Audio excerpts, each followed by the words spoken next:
Bom, estamos mais uma vez aqui no grupo de psicanálise do Genefil e hoje vamos ler aqui o método psicanalítico de Freud. E daí a gente vai trocando uma ideia aqui, batendo papo e pegando algumas dúvidas um pouco anterior da gravação. O método psicanalítico de Freud, 1904. O método psicoterapêutico que Freud emprega e designa como psicanálise vem assim chamado procedimento catártico, sobre a qual ele informou no estudo sobre histeria, escrito justamente com Joseph Brauer. A terapia catártica era uma invenção de Brauer, que cerca de 10 anos antes, utilizando-se dela, havia curado pela primeira vez uma paciente séria que adquiriu uma compreensão da patogênese dos seus sintomas. Por sugestão de Brauer, Freud retomou depois esse procedimento e experimentou em um número considerado de pacientes. O método catártico pressupunha que o doente fosse hipnotizável e se baseava na ampliação da consciência que sucede na hipnose. Tinha como objetivo a eliminação dos sintomas e o alcançá-la fazendo o paciente retornar ao estado psíquico em que o sintoma surgira primeiramente. Olha que coisa interessante. No paciente hipnotizado, afloravam lembranças, pensamentos e impulsos até então ausentes da sua consciência. E depois que ele comunicava ao médico esses eventos psíquicos, sob intensas manifestações afetivas, o sintoma era superado e seu retorno não ocorria. Essa experiência, que podia ser repetida regularmente, os autores elucidaram da seguinte forma: os sintomas se acham no lugar do evento psíquico reprimidos que não chegaram à consciência.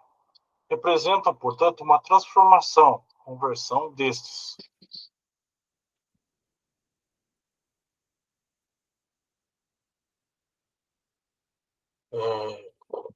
No original é Wolfgang, que também pode significar processo, a mesma palavra surgiu na frase anterior. Eles explicaram a eficácia terapêutica do seu método pela descarga do afeto até então estrangulado, que ficou ligado às ações psíquicas reprimidas, abre reação.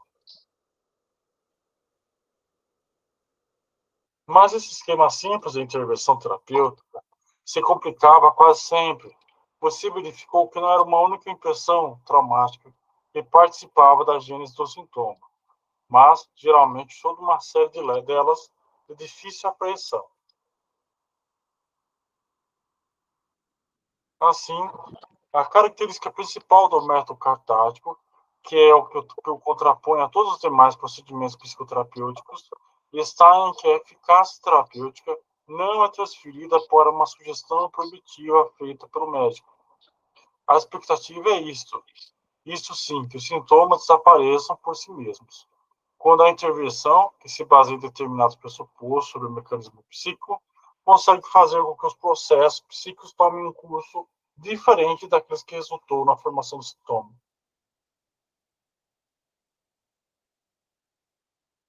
As modificações que Freud introduziu no procedimento catártico de Breuer foram, inicialmente, mudanças na técnica, mas elas conduziram a novos resultados e, em seguida, tornaram necessária uma concepção diversa do trabalho terapêutico, que não contradizia a anterior.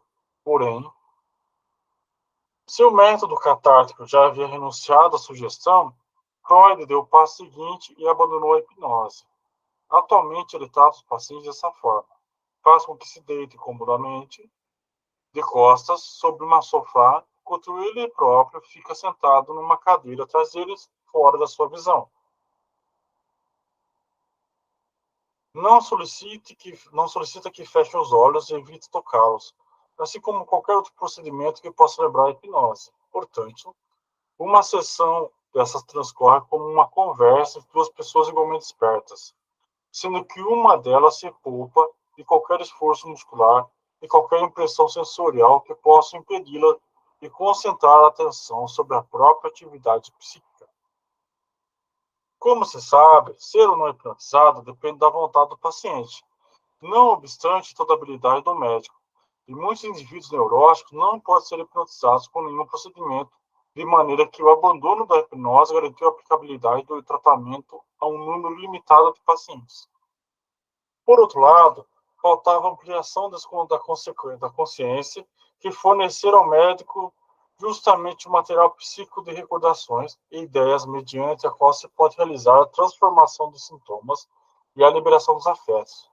Não se achando um substituto para isso, a intervenção terapêutica estava fora de questão. Um substituto desses, inteiramente satisfatório, Freud encontrou nos pensamentos espontâneos dos pacientes, isto é, nos pensamentos involuntários, geralmente vistos como inoportunos e por isso descartados em circunstâncias normais, costumam perturbar a trama de uma exposição deliberada, a fim de apoderar-se desses pensamentos. Ele solicita aos pacientes que se deixem levar nessas comunicações, como se faz uma conversa que se pula de um assunto ao outro. Antes de pedir um relato minucioso da história da sua doença, ele insiste que fale tudo o que lhe passa pela cabeça, mesmo quando acharem que é insignificante, ou não vem ao caso, ou não tem sentido. Enfatiza, sobretudo, que não deve excluir nenhum pensamento ou associação, porque relatá-los seria um penoso ou vergonhoso. Ao procurar reunir esse material normalmente negligenciado, Freud fez as observações se tornariam decisivas para toda a sua concepção. Aparece lacuna na recordação do paciente, já enquanto ele relata a sua história clínica. Eventos reais são esquecidos, a ordem cronológica é alterada, ou nexos causais são rompidos com resultados incompreensíveis. Não existe caso clínico neurótico sem amnésia de alguma espécie. Se estamos o narrador a preencher essa lacuna da memória, com o maior esforço da atenção, notamos que os pensamentos que então lhe ocorrem são rechaçados com todos os recursos da crítica, até que ele sente um franco mal-estar quando a recordação se apresenta de fato. Dessa experiência, Freud concluiu que as amnésias são o resultado de um processo que ele denominou repressão, cujo motivo enxergou em sensação de desprazer. As forças psíquicas que provocaram essa repressão são percebidas, segundo ele, na resistência que surge contra a recuperação da lembrança.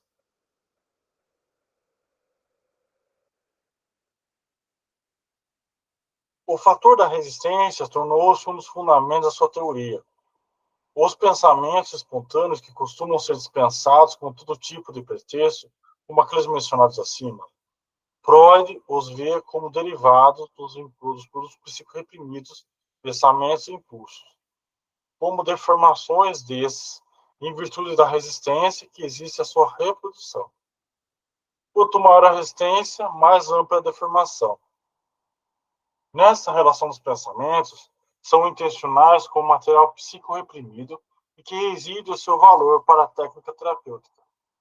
Quando se tem um procedimento que possibilita chegar ao material reprimido, partindo dos pensamentos espontâneos, ao material deformado, partindo das formações, pode se tornar acessível à consciência, mesmo sem hipnose, o que antes era inconsciente na vida psíquica.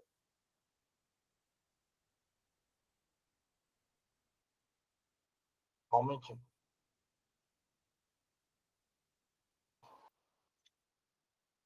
Com base nisso, Freud desenvolveu uma arte da interpretação que tem a tarefa de, por assim dizer, extrair do mineral bruto das ideias não intencionais o metal dos pensamentos reprimidos. O objeto desse trabalho interpretativo não são apenas os pensamentos espontâneos dos pacientes, mas também seus sonhos, que permitem o acesso mais direto ao conhecimento do inconsciente. Seus atos não intencionais, não planejados, atos sintomáticos, e os erros nas ações cotidianas, lápis da falha e confusões, os detalhes dessa técnica da interpretação ou tradução ainda não foram publicados por Freud. São, conforme ele indicou, uma série de regras obtidas empiricamente de como o material inconsciente pode ser construído a partir dos pensamentos espontâneos.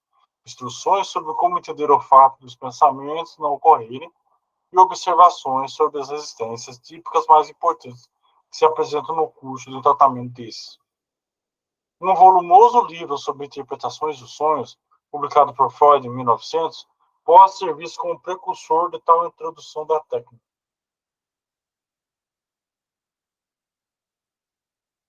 Talvez se conclua dessas indicações sobre a técnica do método psicanalítico que seu inventor submeteu-se a um esforço inútil e fez mal em abandonar não tão complicado procedimento hipnótico.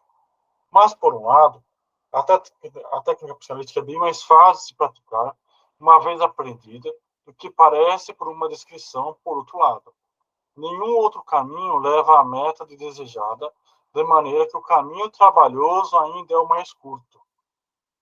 A objeção que fazemos à hipnose é que ela encobre a resistência e, desse modo, interdita ao médico a visão do jogo das forças psíquicas.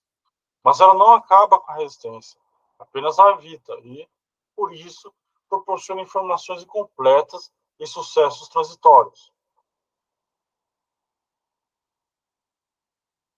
A tarefa que o método psicanalítico se esforça em realizar pode ser expressa de formas diversas, que, no entanto, se equivalem na essência. Pode ser colocada assim: a tarefa do tratamento é remover as amnésias. Quando todas as lacunas de recordações são preenchidas, todos os produtos misteriosos da vida psíquica são elucidados. Torna-se possível o prosseguimento ou mesmo a renovação da doença. Essa pré-condição pode ser formulada de outra maneira. Todas as repressões devem ser desfeitas. O estado psíquico é, então, o mesmo daquele em que todas as amnésias são preenchidas. Há essa outra formulação mais ampla. A questão é tornar o inconsciente acessível à consciência. O que sucede pela superação das resistências?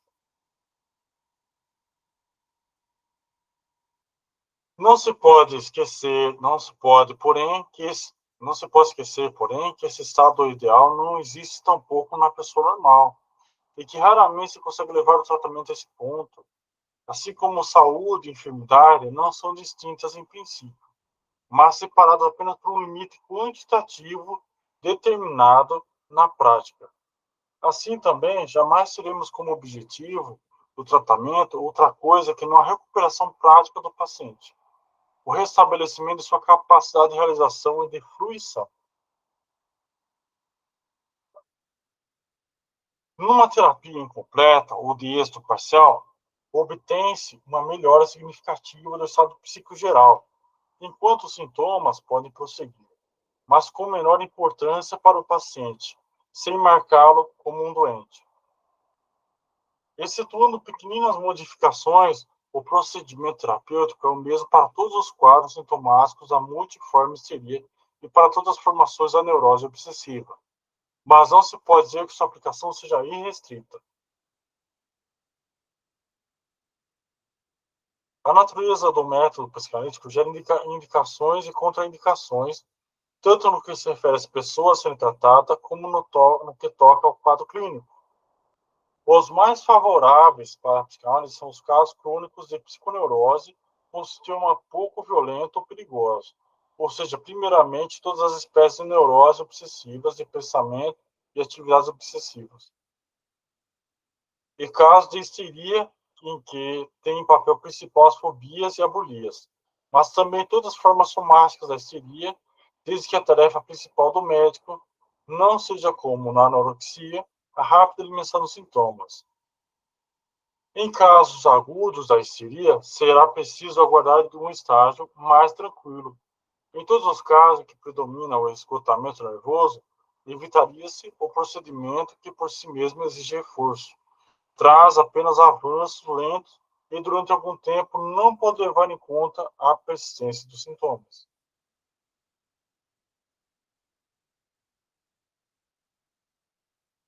A pessoa que quiser submeter-se proveitosamente à psicanálise deve satisfazer vários requisitos. Primeiro, precisa ser capaz de ter um estado psiconormal. Em períodos de confusão ou de depressão melancólica, nada se consegue, mesmo em casos de histeria. Além disso, pode-se requerer dela alguma medida de inteligência natural e desenvolvimento ético, um indivíduo sem valor. Logo, o médico perde o interesse que torna capaz de se aprofundar na vida psíquica do paciente.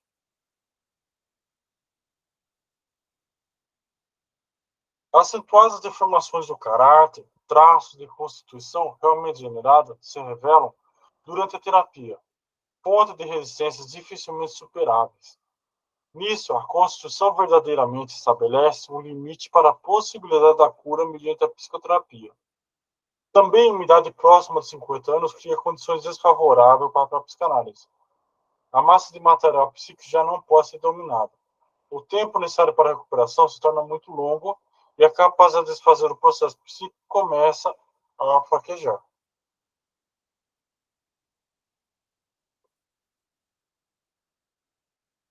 Apesar de todas as restrições, o número de pessoas aptas a fazer psicanálise é muito grande. E a ampliação do nosso conhecimento terapêutico mediante esse procedimento é, segundo Freud, bastante considerável.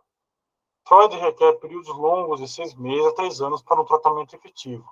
Mas ele informa que até hoje, graças a circunstâncias diversas, facilmente podem ser imaginadas, só pôde experimentar esse tratamento em casos graves, em pessoas adoecidas havia muitos anos, incapacitadas para a vida, que, desiludidas de todo o tratamento, buscavam qualquer último refúgio em seu procedimento novo e muitos questionamentos. Em caso de doença mais leve, a duração do tratamento seria bem mais curta e se obteria uma grande vantagem em termos de prevenção futura. Acabou. E aí? O que vocês têm para me dizer? O que vocês acharam?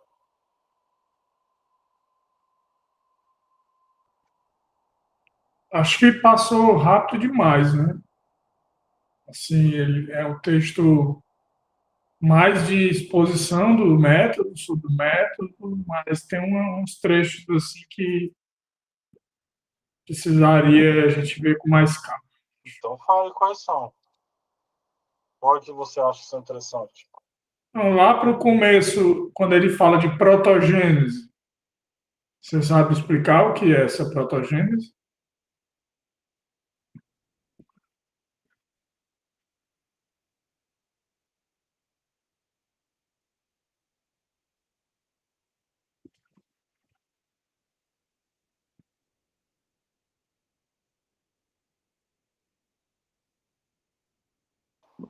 Protogênese?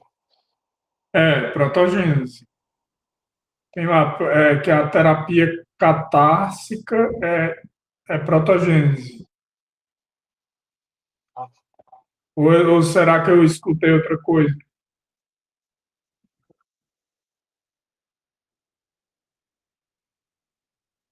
Catarse, né?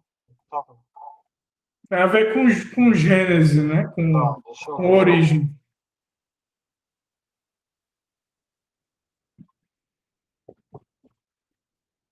Não? Aparentemente aqui não está dando nenhuma protogênese aqui. Então eu ouvi demais. Mas tem Gênesis procura Gênesis. Então, Gênesis. eu estou procurando aqui, nenhum. Não está dando nenhum. Estranho, mas eu ouvi Gênesis do sintoma.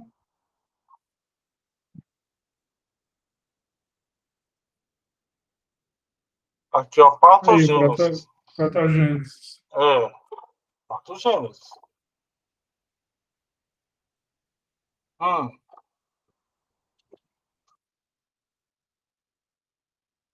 ó, a terapia catártica era uma invenção de Breuer, que cerca de 10 anos antes, utilizando-se dela, havia curado pela primeira vez um paciente histérica e adquirindo compreensão da patogênese de seus sintomas. Por Entendi. sugestão Freud retomou depois esse procedimento e o experimentou em um número considerável de pacientes.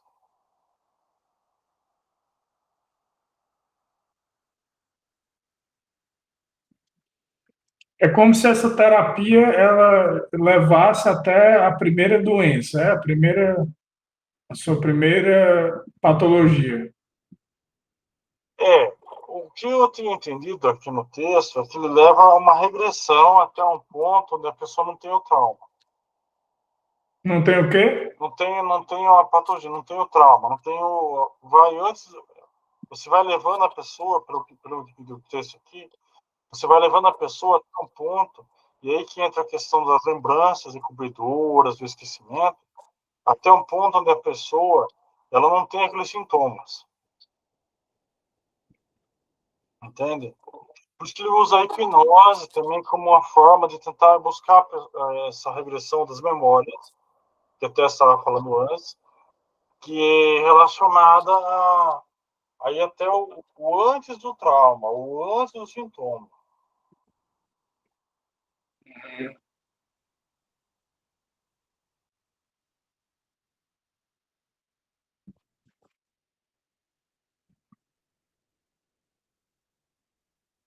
Você, Aí o Freud começou a fazer também essa catarse, né? Mas ampliando a terapia dele, né? Que não é terapia, é uma análise.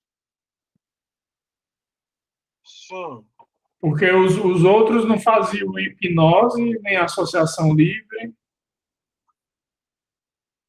então, eles faziam a hipnose, só que é assim, a hipnose ele tem uma limitação muito profunda. Qual que é a limitação da hipnose? Se a pessoa não quer, você não faz. Tá? Essa é uma regra que era desde a época dele, e sempre vai ser. Se a pessoa fala assim, eu não quero esse tratamento hipnótico, não tem mais o que fazer. A pessoa pode ter medo, pode ter algum trauma ali, pode achar que alguma coisa, essa resistência à hipnose já impede que você use esse tratamento. E ele percebe isso, entendeu? E porque ele ficou usando a hipnose uns 10 anos, parece. Ele percebe isso, ele vai para essa catarse, ele vai para os recursos. Ele fala que até do divã, né? Ele fala como ele age, né? A pessoa livre para desenvolver ou não? Como assim? Você... Não, ela está afirmando. Está Ah, sim. perguntando, não. Está afirmando. Tá.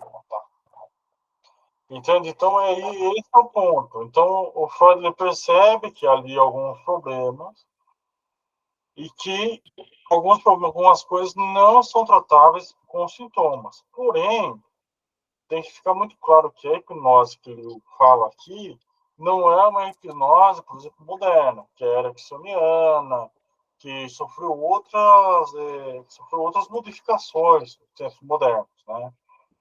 Hoje em dia, algumas hipnoses elas podem ser usadas e são usadas para trabalhar trauma, para trabalhar terapeuticamente, inclusive isso é hipnose clínica, né? Que ela também tem sua efetividade, sim, e que pode ser usada assim, mas já não é mais uma psicanálise, é hipnose clínica.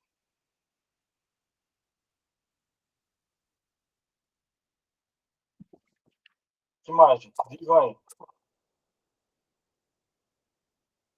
Aí depois da associação livre. Nessa associação livre já existe narração ou é só palavras soltas que o paciente vai dizendo? Então, aí essa associação livre é a palavra que a pessoa quiser, entendeu? Não tem uma regra, né? Ele até fala aqui, Mas isso faz parte da hipnose? Isso é na hipnose? não, isso faz parte da psicanálise. Associação livre, ela é da psicanálise, ela não é da hipnose. Hum. Na hipnose, como eu posso dizer para você assim, há uma troca, há uma diminuição nessas resistências, mas até que eu saiba, você não faz uma associação livre, muito pelo contrário, você consegue inclusive chegar melhor em algumas memórias, em algumas regressões, por causa que justamente a pessoa está ali sem essas resistências, sem essas defesas e tal. Hoje em dia, muitas pessoas tratam com hipnose.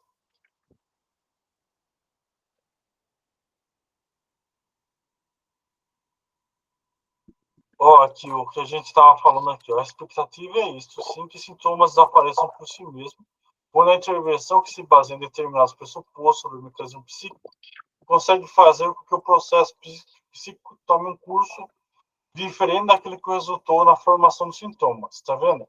É aqui que eu falo para você que ele fala de chegar antes, né? A pessoa vai, faz essa associação livre antes do trauma, antes do problema.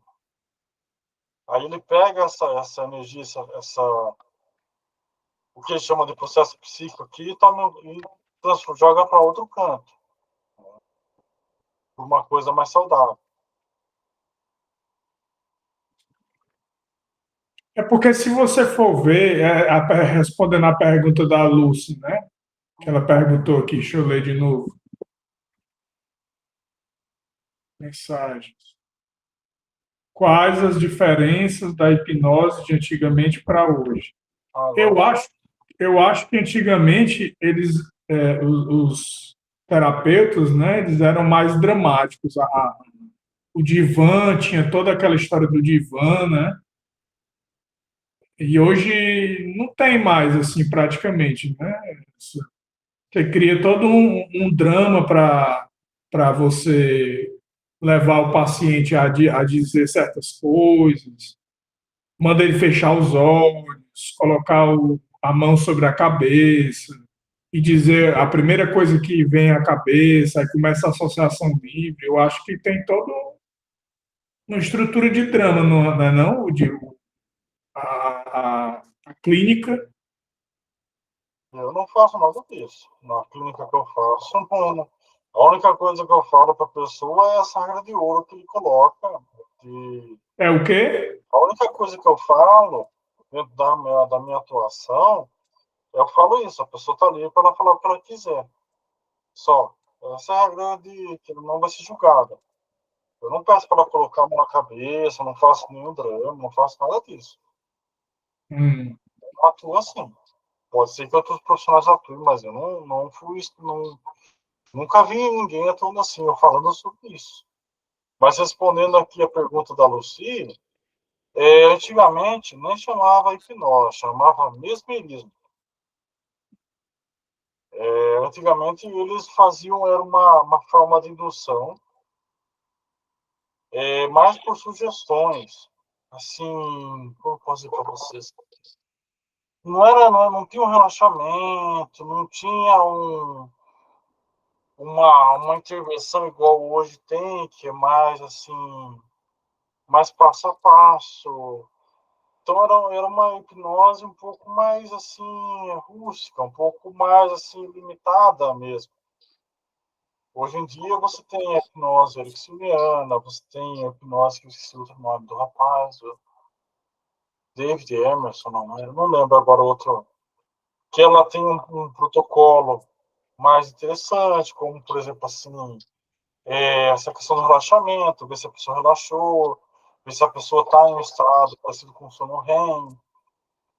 Hoje em dia, inclusive, com a hipnose, é capaz de fazer. Então, a pessoa em um estado tão relaxado, que é capaz de fazer cirurgias, né? Que é uma hipnose meio que anestésica, entende? Então, existe por muito mais estudo, muito mais aprofundado. Antigamente era uma indução, né? Mas não era tão aprofundada e tão bem trabalhada como hoje.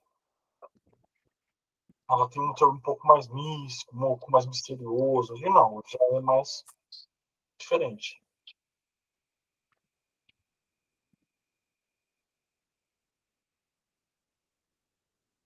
Ela ajudou, Lucy? A entender?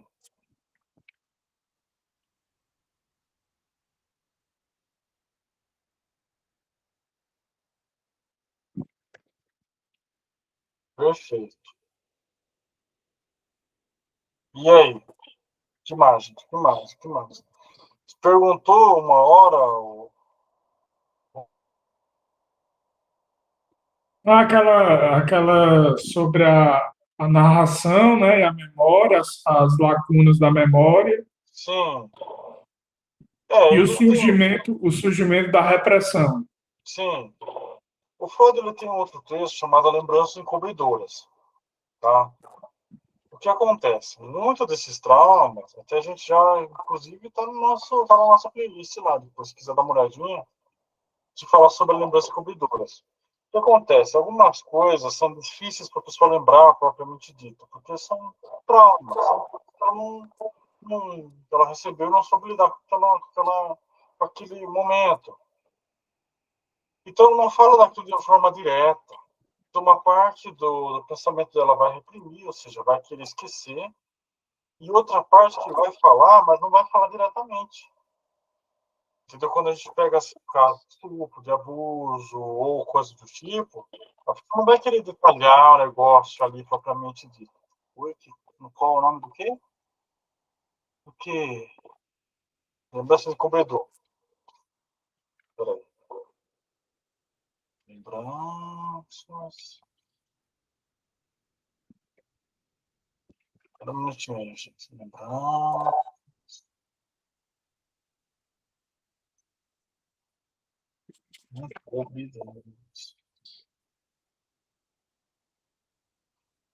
Eu acho que você estava nesse texto que a gente leu, né? Você. Então, aí isso que acontece. Aí vem o terapeuta, o psicanalista, ele vem e tenta interpretar isso também de uma forma, né? Não é um exercício que o terapeuta faz, propriamente, mas é o que o cliente vai fazer. Porque, assim, eu não sei o que ele está falando exatamente. Então, que a gente vai montando esse jogo, vai montando esse Lego. Entende? Por isso que essas coisas de memória, de repressão e tal, são tão complicadas, são tão complexas. Por quê? É difícil falar sobre certos temas mesmo para muitas pessoas. E aí que vem essas lembranças de cobradores, esses esquecimentos, essas afasias, às vezes, que a pessoa não fala, né? Ou fala de outra forma.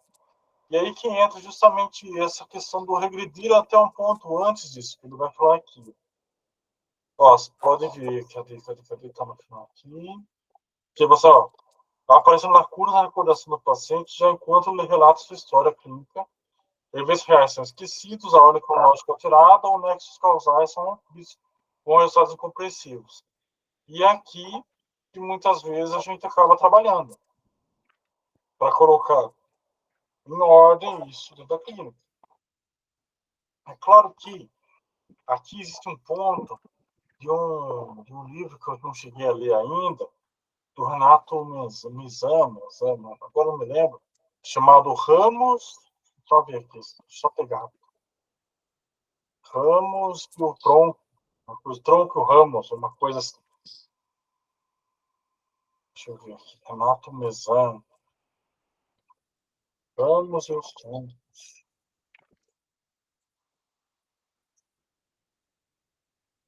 Ó, tem um livro aqui que eu não cheguei a ler ainda, vamos ver se ano que vem eu consigo ler, chamado Troncos Ramos. Tá? Troncos Ramos, estudo da história da psicanálise. E daí do Renato Mezan. Aí ele vai falar justamente sobre isso, sobre que certas coisas, né, estão muito profundas na pessoa, tão traumáticas, estão muito profundo. E isso respinga em outras coisas na vida da pessoa. Entendeu? Então a pessoa reprime aquilo, ela não percebe, mas também está respingando em outras áreas da vida dela.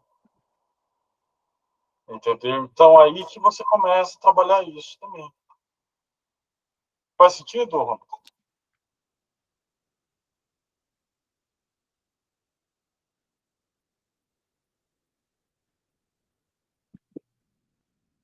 Ó, você pode falar que dessa experiência, Freud conclui que as amnésias são resultado de um processo que ele denominou repressão, cujo motivo enxergou em sensações de desprazer.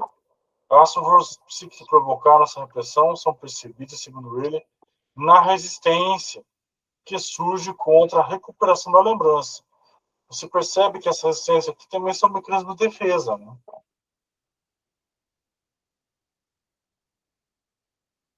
Olha.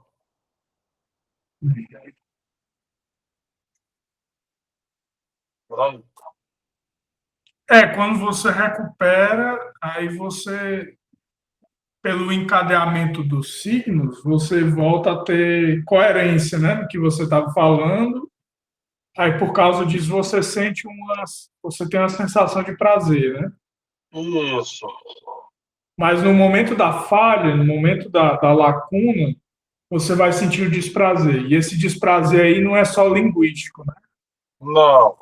Não é, porque isso está envolto na memória, está envolto em outras coisas. Né? Você errou na memória. Então, quer dizer, nessa teoria aí, quer dizer que a repressão ela começa na memória.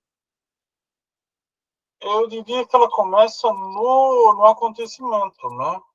E depois que bate na memória. Vou dar uma anotada aqui nesse. Porque, vamos ver, vamos tentar passar aqui.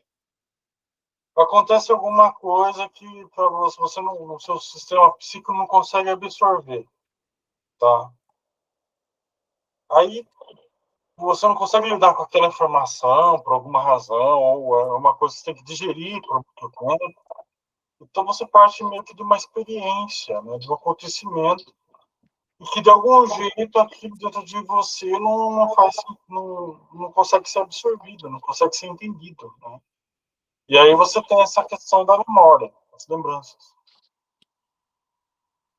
Faz sentido o que eu estou falando? Estou falando, gente.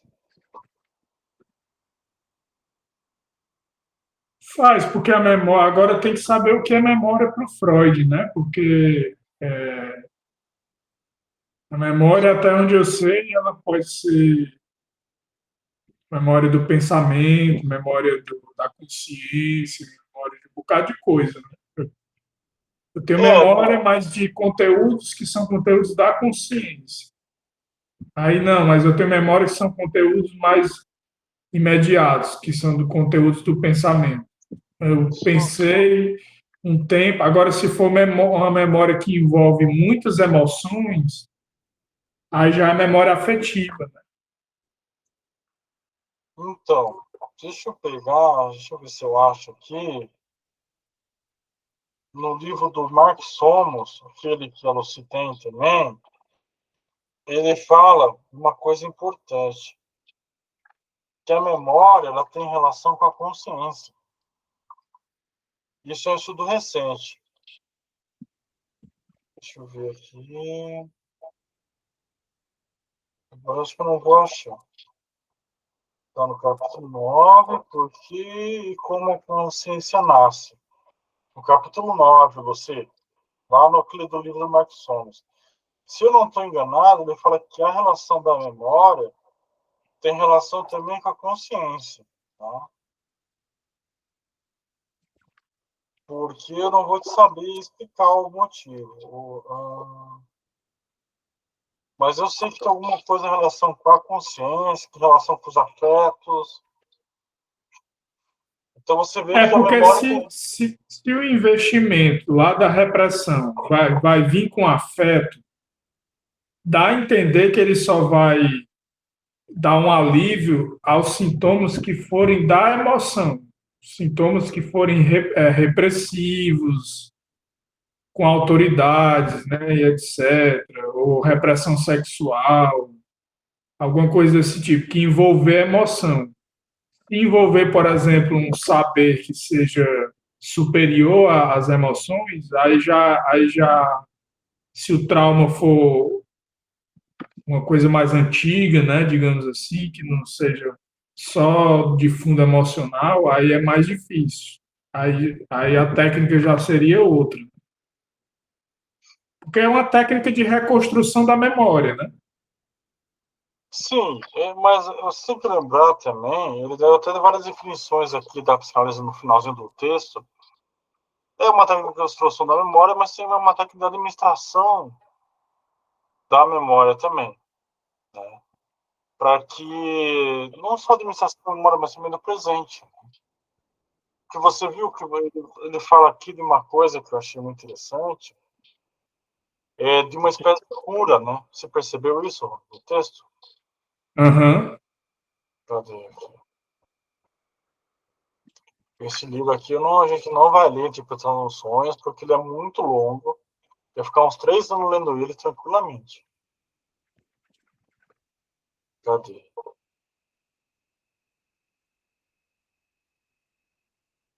Então, a questão é tornar o inconsciente acessível à consciência, o que sucede pela superação da resistência. O que a gente pode pensar sobre a psicanálise, pelo menos nesse aspecto em 1904, né? que a psicanálise ela vai pegar o inconsciente e trazer ele para a consciência. E aí vai trabalhar isso, porque supera também essa resistência, que é bem difícil na clínica. Tem um livro só sobre isso. Ó, essa definição aqui, ó. O restabelecimento da sua capacidade de realização e de fruição. Porque muitas dessas memórias, elas são confusas, mas elas também são reprimidas, mas também elas fazem o quê? Elas impedem a pessoa de ter uma boa vida, muitas vezes. Entende? Esses traumas passados, porque Freud, ele considera, especialmente essa fase mais infantil, né? Ali das fases anal, oral, né?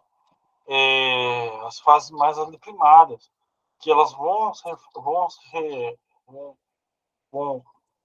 vão refletir na fase adulta, na vida adulta. E aí você vai rememorando isso para ter mais essas capacidades de realização e de fruição. Não é que todos vão estar assim, mas dentro da é trabalhado assim. E se eu resolver começar a queimar etapas, vamos dizer assim, eu quero começar pela narração, no lugar de começar pela catarse, funciona também o método? Assim, o que você entende como narração?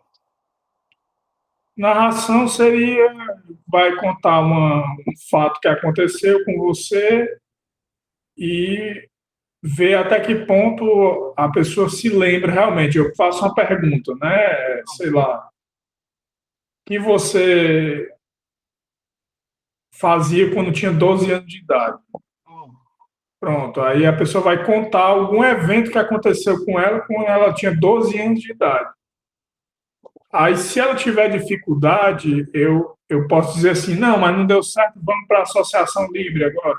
É mais ou menos assim, ou eu tenho que seguir essa etapa, são etapas. Eu tenho que seguir a catarse, depois o hipnotismo, depois a associação livre.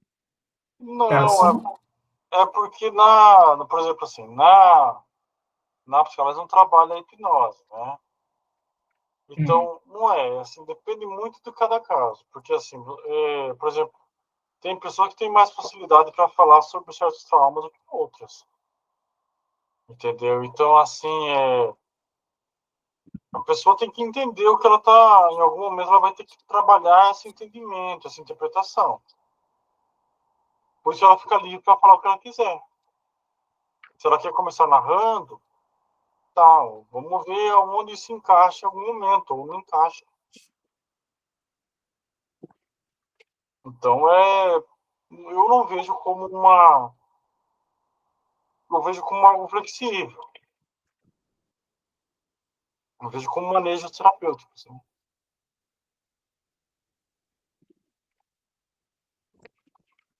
Até porque você tem que lembrar uma coisa. A gente só está lendo Freud, né? Em Lacan, ele deve ter uma interpretação diferente. O Winnicott deve ter outra interpretação. O Reich outra. O Klein outra. A gente está lendo só especificamente Freud. Não quer dizer necessariamente que a manejo terapêutico é só de uma forma. Algumas pessoas leem Jung, entendeu? Então, assim, o manejo terapêutico é bem amplo.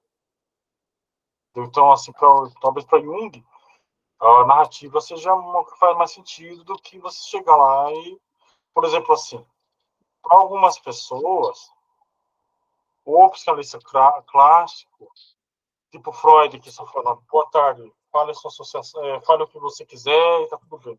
E fica quieto, igual ele coloca ali, põe ali deitadinho ali no divã, e o psicanalista fica quieto, gera aflição no cliente, no paciente. A pessoa fica aflita, porque o cara não fala nada. Será que a pessoa está dormindo? Será que está acordada? Será que está ali? Começa a gerar muitas dúvidas da pessoa. Então, o tratamento não está fazendo bem, o manejo não está bom. Outras pessoas já vão ter uma abordagem um pouco mais de cutucar um pouco mais o paciente, fazer algumas perguntas. Entendeu? Então, o manejo terapêutico, o manejo clínico, ele é bem amplo. Tem várias abordagens, várias formas de fazer, várias formas de conduzir. Então, que é um método.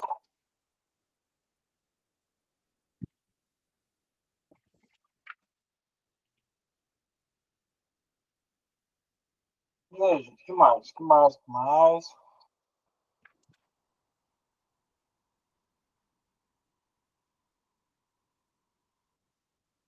Ajudou a entender algumas coisas, Ronaldo? Ajudou sim, agora tem. Cada caso é um caso, né? É complicado, porque se for uma pessoa que tiver uma estrutura neurótica de um jeito, se for histérica de outro. Quer dizer, esse método ele vale para qualquer estrutura, mas uma catarse numa pessoa como é histérica, não, como é aquele que a gente viu recentemente, Narcisista. narcisista, é quase impossível, né? Sim, Porque como é que ele vai se deixar, como é que ele vai deixar, permitir que aconteça um hipnotismo com ele?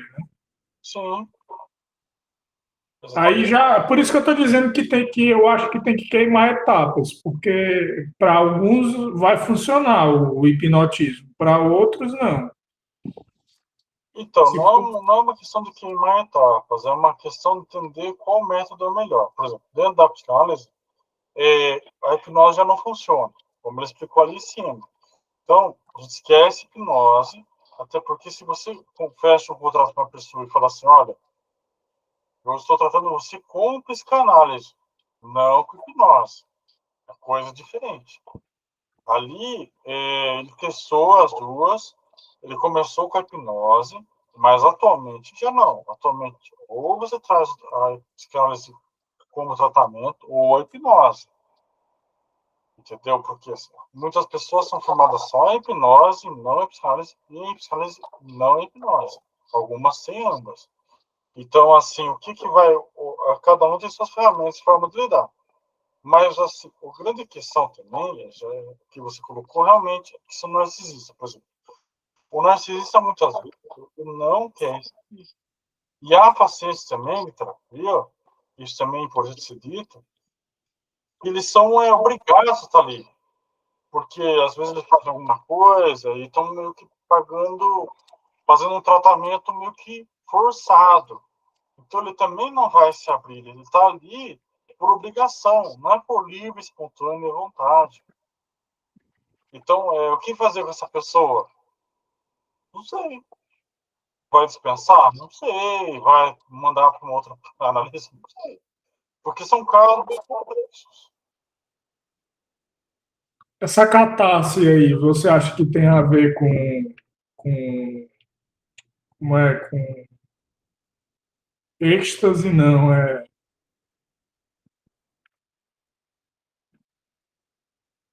poxa, tava agora lembrando disso e não lembro.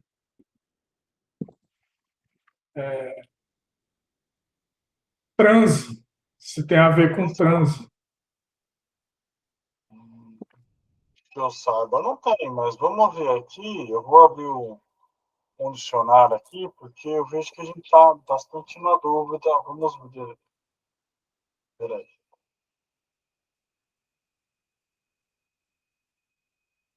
Vamos abrir aqui o dicionário, que às vezes é É, mais fácil. ajuda muito. Entendeu? Assim, porque eu tô vendo que tá bastante dúvida, então a gente vai ver o que ele quer dizer com o tá?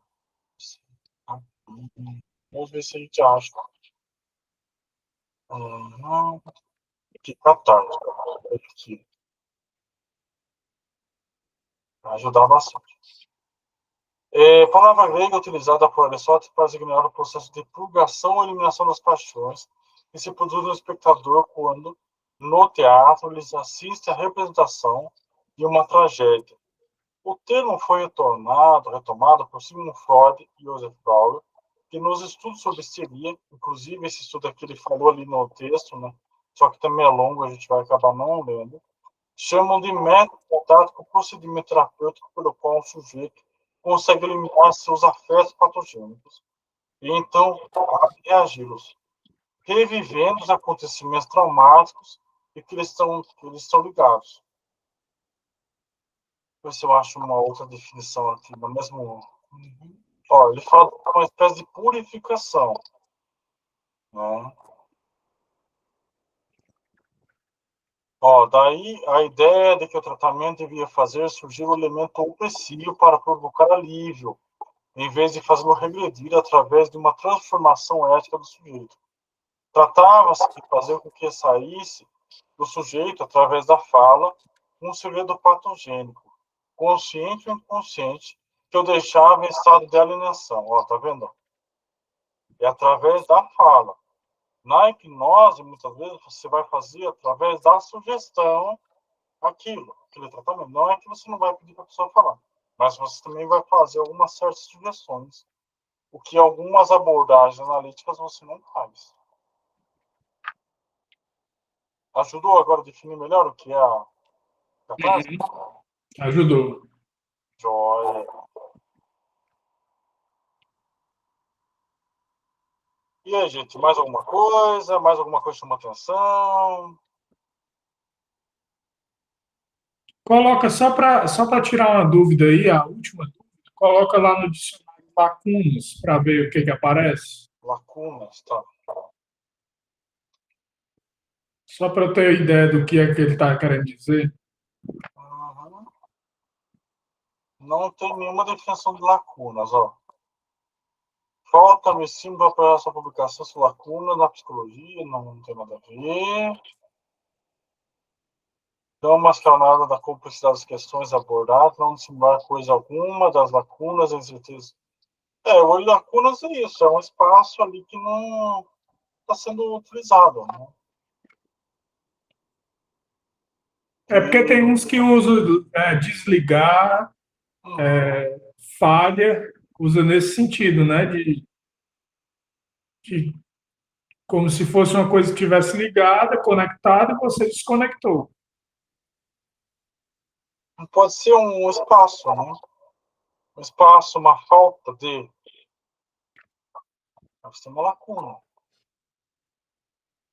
Né? Porque isso é natural para a gente. Porque é Nós normal somos. você não, por exemplo, agora mesmo aconteceu comigo. Eu estava com a palavra transe, eu estava pensando, e quando você estava falando aí eu lembrei da palavra transe, Uhum. mas aí depois me esqueci, lembrei de novo. Quer dizer, é praticamente normal isso, né? Sim, sim, sim. Não significa que eu tenho algum recalque com o transe, não, né? Não, e como não tem, pelo menos acho que não. Ou, Pelo uma, menos. ou seja reprimido pelo transe, alguma coisa desse tipo. Então, é complicado, porque a gente sempre vai chegar a algumas complicações. Você pode até ter, sim, mas talvez não seja uma coisa muito profunda. Porque existe uma relação de profundidade e trauma. Tem coisas que, para certas pessoas, é extremamente traumático, para outras é muito fácil de falar. Entendeu? Tem gente assim que, sei lá, faleceu um parente, a pessoa lida de uma forma bastante tranquila e outras, minha nossa, uma depressão, gera um síndrome de pânico, gera um monte de coisa. Então é complicado. Outras coisas geram traumas, outras coisas geram dificuldades. Tá certo. Mais alguma coisa para falar? Mais alguma coisa para dizer? Essas resistências, então, são mecanismos de defesa, né? Quando você tem um procedimento que... Ó, isso aqui é importante, ó.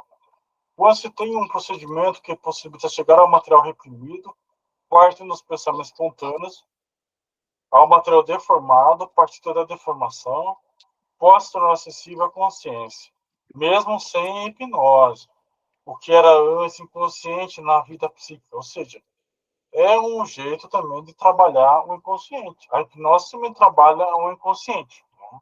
De outra forma. E aí outra coisa também importante, ó. Freud desenvolveu uma arte da interpretação que tem a tarefa de, por assim dizer, extrair do mineral bruto das ideias não intencionais o metal do pensamento reprimido. Interpretação.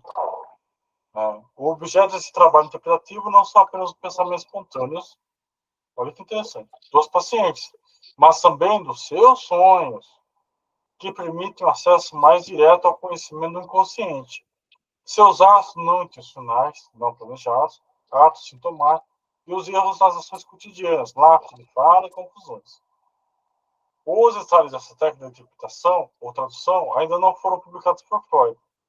São, conforme ele indicou, uma série de regras obtidas empiricamente de como o material inconsciente pode ser construído a partir do pensamento espontâneo, instruções sobre como entender o fato de os pensamentos não ocorrerem e observações sobre as resistências típicas mais importantes que se apresentam no curso do tratamento desse. Aí ele fala da interpretação dos sonhos, né? Ele fala que a técnica de psicanalista é mais fácil de praticar, né, do que a hipnose. Pode ser colocada assim a tarefa do tratamento é remover as amnésias. As amnésias também são praticamente lacunas, né?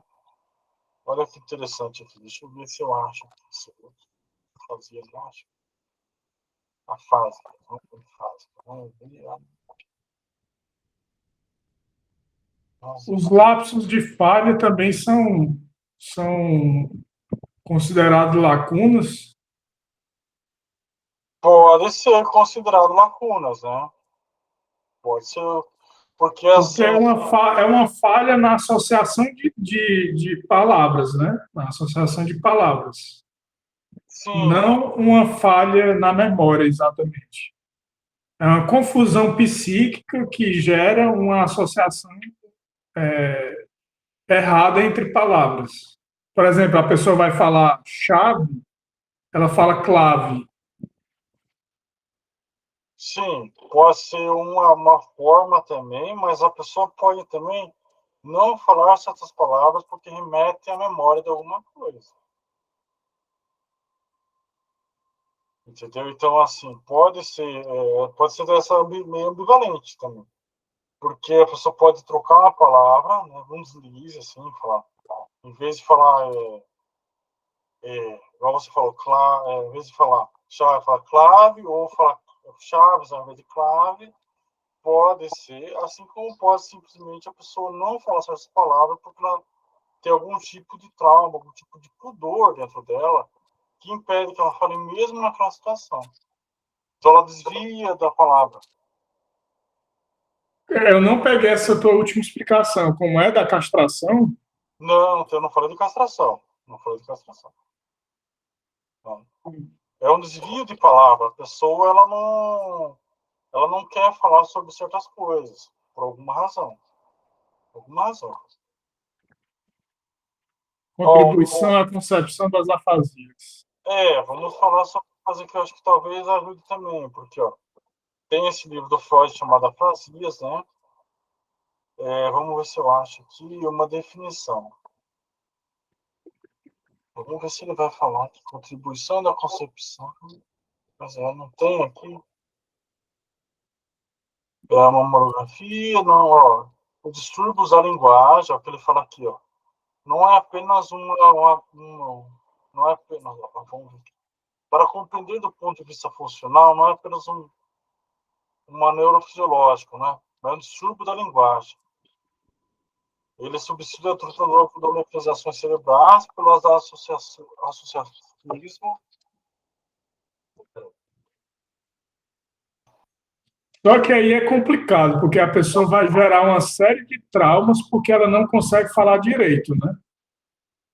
Então, aí entra outro lance dentro da terapia, que é simplesmente você não julgar por falar errado, ou por não conseguir falar.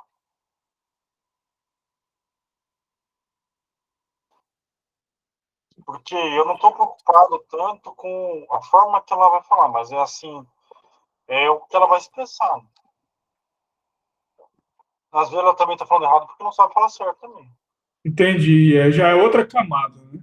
É, às vezes você pode É. pegar uma pessoa que sabe falar a palavra certa. Não teve uma educação formal. E sei lá, é isso. Então também tem esse contexto também. Você vê como tem vários níveis? Por exemplo, ela vai falar chaveiro, ela fala chuveiro. Mas por que é? O que será que ela faz no chuveiro, né?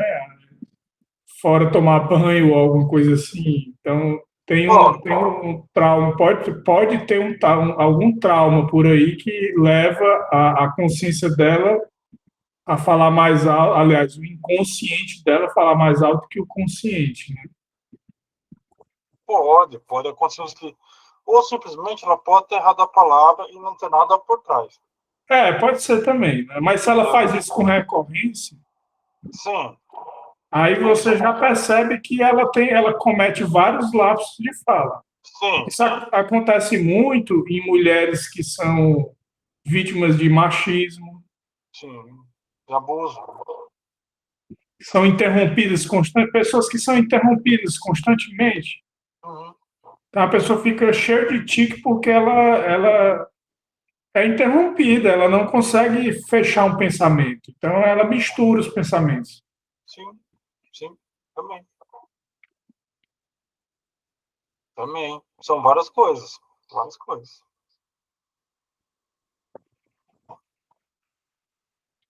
Mais alguma observação? Ou já foi tudo o texto já? Ou já passamos bem o texto?